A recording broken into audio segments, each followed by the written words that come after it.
Bismillahirrahmanirrahim. Assalamualaikum warahmatullahi wabarakatuh. Alhamdulillahi rabbil alamin. Wassalatu wassalamu ala asyrafil anbiya'i wal mursalin Sayyidina wa habibina wa syafi'ina wa maulana bil qasimi Muhammad. Allahumma salli ala Muhammad wa ali Muhammad wa ala ahlil bait thayyibin wa tahirin wa ashabihil muntajabin. Teman-teman semua, pada kesempatan ini kita akan berbicara tentang mengapa kita harus mempelajari, memahami filsafat. Banyak serangan-serangan yang ditujukan kepada filsafat ini, khususnya dari kalangan para mubaligh-mubaligh yang tanda kutip pemahamannya sangat rigid, sangat kaku, ya, sangat terbatas juga, mengharamkan filsafat karena dianggap filsafat itu menyesatkan, mengelirukan, ditolak oleh para ulama salaf dan sebagainya. Mereka tidak sadar bahwa para filosof muslim itu adalah para ulama besar, ya. Mereka itu para hufaz, para penghafal Quran, Farabi, Ibnu Sina, Suhrawardi, Mulla Sadra, Sabziwari, bahkan Alama Toba-Tobai, itu para penghafal Al-Quran, dan mereka menulis tafsir Al-Quran yang sangat luar biasa. Kalau kita buka karya Ibnu Sina, Anda akan temukan banyak sekali Ibnu Sina menunjukkan dan mengisyaratkan setiap argumentasi-argumentasi ungkapannya dengan padanan pemanaan ayat Al-Quran, ya. Ini yang kadang jarang diungkap. Dan justru sebenarnya kalau kita lihat lebih jauh, di dalam Islam itu atau filosof muslim kadang-kadang menamai filsafat itu sebagai hikmah. Al-hikmah, dan itu berdasarkan juga pada banyak sekali ayat-ayat Al-Quran yang menunjukkan tentang kata hikmah ini. Al-Quran sendiri diajarkan wa yu'allimuhumul kitaba wal hikmah wa yuzakkihim pada surah Al-Baqarah ayat 129. Allah mengatakan juga pada surah Al-Baqarah ayat 269, yu'tal hikmata may yasha wa may yu'tal hikmah faqad utiya khairan katsiran. Allah memberikan hikmah itu kepada yang diinginkannya, dan barang siapa yang diberikan hikmah itu, maka mereka diberikan hikmah, memberikan suatu kebaikan yang banyak, ya. Ini belum lagi ayat-ayat yang memerintahkan kita untuk berfikir, ya. Afala ta'qilun, afala tadabbarun, gitu kan. Fanzuru kaifa kana akibatul umur, maka saksikanlah bagaimana akibat dari beragam persoalan yang ada. Sanurihim ayatina fil afaqi wa fi anfusihim hatta yatabayyana lahum annahu al-haqqu. Kami paparkan semua tanda kami di alam semesta, di muka bumi, bahkan pada diri mereka, maka jelaslah dialah yang hak. Ada banyak sekali sebenarnya ayat-ayat yang digunakan afala yaqilun, afala tadabbarun, yang mengindikasikan dan memerintahkan kita untuk berpikir kritis dengan akal kita, ya. Jadi filsafat pada hakikatnya, kalau kita pahami secara benar, dan orang-orang yang melarang atau menghalang filsafat itu mau sejenak belajar, mendengarkan pelajaran filsafat, menggali secara lebih dalam, saya yakin mereka tidak akan sampai pada pemahaman yang seperti itu. Itu karena ketidaktahuan mereka. Mereka hanya membaca sekilas, dan itu umumnya karena doktrin-doktrin yang ada. Karena pada hakikatnya satu, bahwa filsafat itu sesuatu yang sifatnya fitrah. Fitrah bahwa semua orang itu punya keinginan, rasa ingin tahu, bahkan terhadap hal-hal yang sifatnya misterius. Sejak kecil, seorang anak akan bertanya dari mana asalnya, atau sebelum dia ada di sini, dia dulu di mana, Tuhan itu di mana, apa yang ada di tempat yang lain dan sebagainya. Ya. Artinya ini sejak kecil seorang anak itu pada intinya sudah berfilsafat. Mereka bertanya tentang beragam hal, tentang rahasia. Kalau orang mati, terus nanti bagaimana kehidupan dia, tuh kan, surganya seperti apa? Itu apa yang disampaikan oleh para anak-anak itu sudah menunjukkan sebenarnya pada hakikatnya mereka pun berfilsafat. Kita semua dari sejak zaman manusia pertama hingga saat ini selalu mempertanyakan tentang pandangan kita, keyakinan kita, tentang keberadaan makhluk yang lain selain daripada kita, tentang yang nyata dan tidak nyata, tentang yang gaib, tentang hal-hal di luar alam material ini, tentang kehidupan setelah kehidupan ini, tentang Tuhan pencipta alam semesta ini, bagaimana, seperti apa, dan bagaimana proses dia mencipta, apa yang terjadi pada ciptaan ini, dan sebagainya. Mengapa bahkan diperlukan seorang nabi sekalipun, itu pertanyaan-pertanyaan itu muncul. Bahkan kita berkata bahwa betulkah nanti ada kehidupan setelah kehidupan kita di dunia ini. Itu pertanyaan-pertanyaan yang selalu muncul pada diri kita. Bahwa orang berusaha untuk kemudian menghindari atau menutupi atau menghilangkan jawaban atas pertanyaan-pertanyaan tersebut karena kekhawatiran-kekhawatiran yang muncul. Itu bisa terjadi, tapi bahwa itu ada pertanyaan itu pada diri setiap manusia menunjukkan bahwa persoalan ini adalah persoalan yang muncul dari fitrah manusia. Yaitu fitrah itu adalah elemen atau unsur yang ada pada diri semua manusia pada setiap zaman tanpa melalui proses belajar. Jadi ketiga unsur ini, kata Mutahari, kalau fitrah itu memenuhi tiga unsur itu, dia ada pada semua manusia pada setiap zaman tanpa melalui proses belajar. Itu yang disebut dengan fitrah. Nah, fitrah itu adalah elemen yang unsur yang ada pada semua manusia. Manusia itu rasa ingin tahunya juga sangat luar biasa ya. Kalau Anda lihat seringkali kemacetan di jalan itu ketika ada terjadi kecelakaan, bukan karena kecelakaannya. Seringkali orang berhenti sejenak untuk melihat, pengen tahu apa yang terjadi, siapa yang mengalami kecelakaan tersebut, eksiden tersebut. Ini muncul dari dorongan fitrah manusia itu. Oke. Jadi karena itu bahwa ini filsafat itu didasarkan pada dasar fitrah manusia. Yang kedua bahwa unsur yang sangat luar biasa pada diri manusia itu adalah akal.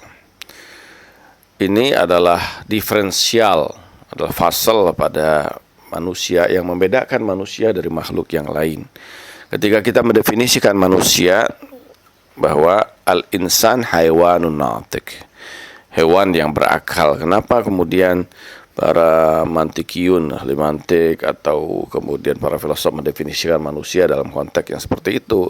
Ya, syarat definisi itu kan terdiri dari al-genus wal fasal. Ada genusnya, ada diferensialnya, ada spesies yang mengumpulkan kesamaan dengannya sehingga yang lebih besar darinya yang dipahami, dan ada yang membuat dia terpisah dari yang lain yang spesifik ada pada dirinya yang kita sebut sebagai diferensial atau fasal tadi. Nah, manusia dalam konteks ini sebagai makhluk yang memiliki raga, bergerak dengan keinginan, itu sama dengan hewan dalam konteks tersebut. Tapi yang membedakannya dengan hewan ada hal yang sangat spesifik pada diri manusia, itu akal.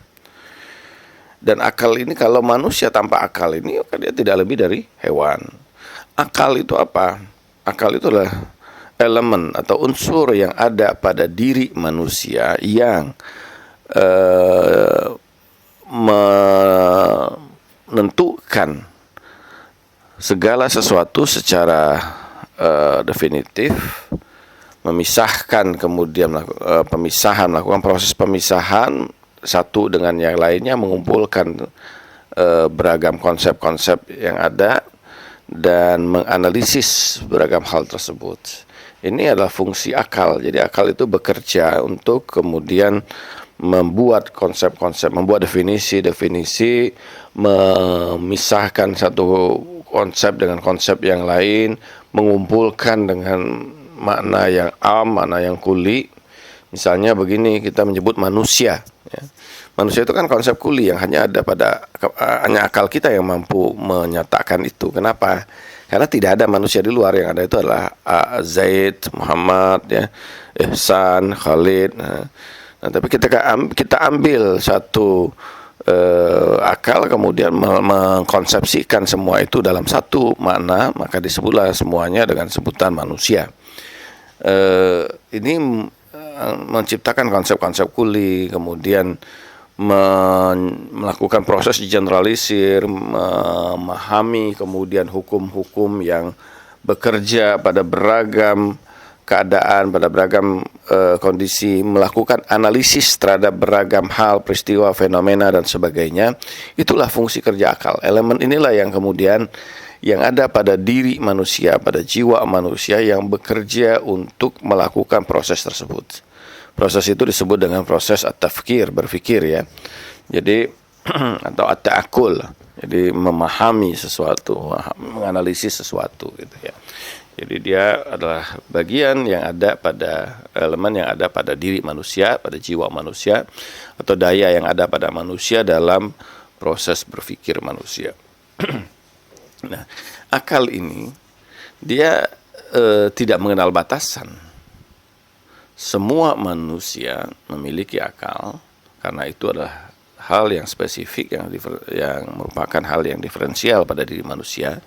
Yang kedua, bahwa kebenaran-kebenaran akliyah atau rasional itu tidak juga memiliki batasan, ya. Siapa saja akan berkata hal yang sama. 2 tambah 2 sama dengan 4. Dimanapun Anda berada akan berkata pada hal yang sama. Anda mau beragama apapun, Anda mau tidak beragama, Anda bangsa Arab, Rusia, Persia, Indonesia, Amerika, Eropa, dan sebagainya, ketika bukti-bukti rasional itu ditunjukkan, itu pasti semua akan terima. Bahwa hukum, kita menciptakan hukum bahwa air itu mengalir dari tempat yang tinggi ke tempat yang rendah. Udara itu dari tekanan yang tinggi kepada tekanan yang rendah, mengalir, bertiup, ya. Demikian juga hukum kausalitas, sebab dan akibat, dan sebagainya. Ini tidak mengenal batasan dalam konteks kebenarannya. Ya, semua orang akan terima itu. Jadi karena itu bahwa membuktikan sesuatu dengan argumentasi rasional itu akan diterima oleh seluruh elemen, ya, seluruh manusia, ya, selama dia masih bernama manusia. Bagaimana orang yang mengakal-akali? Itu bukan penggunaan akal, itu, ya. Itu menggunakan tipu daya, gitu. Retoris, dan seringkali yang seperti itu disebut dengan retoris. Dan kalangan sofistik dulu di era Yunani itu menggunakan pola yang seperti itu, ya. Sementara kalau penggunaan argumentasi rasional itu kan didasarkan pada bangunan logika. Ada ilmu tersendiri, yang ilmu logika atau ilmu mantik, yang bekerja atau menuntun manusia itu untuk berpikir benar, ya. Salah satu di antara ghayatul mantik itu ri'ayatu anil khata'ut tafkir, bahwa tujuan dari ilmu mantik itu adalah untuk menghindarkan manusia dari kekeliruan dalam proses berpikir. Karenanya bahwa ini penggunaan argumentasi rasional dan sebagainya itu adalah proses bagian dari penggunaan ilmu mantik untuk menunjukkan bukti-bukti rasional. Jadi bukan retoris, ya. Berbeda sekali. Kekeliruan orang ketika berkata, oh kalau nanti diakal-akalin itu kan itu pasti bukan penggunaan ilmu mantik, ya. Atau bukan penggunaan kemudian dengan berpikir dengan ketentuan-ketentuan logis, ya. Itu falasi, disebut dengan falasi atau retoris. Karena orang menggunakan retorika kan Biasanya cuman membesarkan seakan-akan benar, tapi sesuatu itu yang kalau dipikirkan secara kritis salah. Misalnya dikatakan bahwa saudara-saudara, kalau Anda punya masalah, maka selesaikan masalah Anda itu dengan tersenyum. Karena senyum itu akan membahagiakan dan membesarkan hati Anda sehingga masalah menjadi kecil. Apa betul realitasnya seperti itu? Secara sekilas mungkin orang akan menjadi senang mendengar itu, tetapi bahwa apa betul kemudian realitasnya akan terjadi seperti itu? Tentu tidak ya. Nah, para kalangan sofistik itu menggunakan pola seperti itu ya, untuk menciptakan kebenaran yang diinginkan oleh mereka. Nah, sementara filsafat tidak seperti itu. Oke. Yang ketiga bahwa di dalam Islam sendiri kita sudah dengar tadi atau sudah saya sampaikan bahwa ada banyak ayat-ayat Al-Quran yang justru kemudian mendorong kita Al-Quran atau kemudian teks-teks agama itu kalau hanya dalam batas dia sebagai teks hanya bisa kemudian diimani oleh orang-orang yang sudah beriman padanya. Dan itu pun untuk kita pahami lebih jauh bahwa tidak cukup hanya dengan teks tersebut. Orang harus menggunakan, memahaminya dengan akalnya, dengan pemahaman yang benar, rasional. Sekarang misalnya kita berkata bahwa Islam punya konsep tauhid. Oke. Ayatnya ada qul huwallahu ahad. Oke, Allah tunggal. Tapi tunggalnya Tuhan itu seperti apa? Tunggalnya Tuhan seperti apa? Tunggal dalam konteks makna apa ini? Air itu tunggal satu, tapi dia tersusun dari hidrogen dan oksigen misalnya. Atau ada orang mengatakan lagi, oh satu itu mobilnya satu, tapi kan mobil tersusun dari ada bannya, ada bodinya, ada mesinnya, ada setirnya dan sebagainya. Itu satu. Atau dia satu dalam artian bahwa tidak ada selain daripada dia. Lah, sekarang yang lain seperti apa hubungannya? Apakah kita mengatakan bahwa selain Tuhan itu betul-betul tidak ada realitasnya? Nyataannya realitasnya ada. Berarti ada dualitas keberadaan dong di situ. Nah, ini menjadi satu persoalan yang harus diselesaikan. Dan penyelesaian persoalan ini tidak bisa hanya dengan doktrin saja. Anda doktrin itu kan hanya menakut-nakuti, tapi tidak menguatkan keimanan Anda. Bahwa pembuktian rasional, sehingga tidak ada lagi alasan Anda untuk tidak menerima itu kebenaran, realitas yang sungguhnya. Itu yang, jadi itu yang kemudian dibicarakan, dibahas dalam filsafat ya. Jadi filsafat pada hakikatnya adalah mendorong manusia itu untuk berpikir, membuktikan kebenaran itu dengan pendasaran argumentasi rasional. Bahwa filsafat sejarahnya berasal dari Yunani dan dianggap Yunani itu dulu itu kafir ya. Itu kan kekeliruan berpikir. Anda tidak memahami sejarah filsafat yang sesungguhnya. Bahwa apakah filosof-filosof itu menerima dewa-dewa itu? Tidak juga. Buktinya Socrates atau ini Aristo atau Plato itu pemikiran mereka tauhid. Justru menolak kemudian konsep-konsep tentang pluralitas ketuhanan atau dewa-dewa tersebut. Jadi karena itu sekali lagi teman-teman bahwa dasar filsafat ini adalah dasar yang sangat jelas ya, badihi. Menolak filsafat itu Anda menyembelih ayam bertelur emas. Dan peradaban Islam ini, kemasan Islam yang Anda banggakan itu dibentuk dan dibangun oleh para filosof. Coba cari. Itu kan kemunduran Islam justru setelah kemudian para fuqaha berkuasa, mengharamkan, membunuh, kemudian dan para filosof sebagian itu kan dibunuh. Suhrawardi itu digelari sebagai Suhrawardi al-Maktul. Dia dibunuh. Mullah Sadra itu dikejar-kejar dulu, sempat dikejar-kejar, sempat diusir ya. dan Ibnu Sina itu juga diharamkan dan sebagainya ya. Para filosof itu sempat kemudian mereka dalam sejarah disingkirkan ya, bahkan dibunuh, dibantai mereka, dan pemikiran-pemikiran dikafir-kafirkan, sehingga menyebabkan pola perkembangan pemikiran yang spekulatif, pemikiran yang membuka ruang bagi untuk berpikir kritis dan sebagainya itu disingkirkan, sehingga menyebabkan Islam masuk pada masa era kegelapan ya, era yang kemudian di situ perkembangan sains dan teknologi menjadi hilang. Ini yang mungkin kita bicarakan pada kesempatan ini, dan saya akan buktikan juga bahwa filsafat itu umumnya juga atau sumber dasarnya sebenarnya dari agama-agama ilahi juga. Terima kasih atas perhatiannya semua teman-teman. Sallallahu alaihi wasallam Muhammad wal tahirin walhamdulillahirabbil alamin. Wassalamualaikum warahmatullahi wabarakatuh.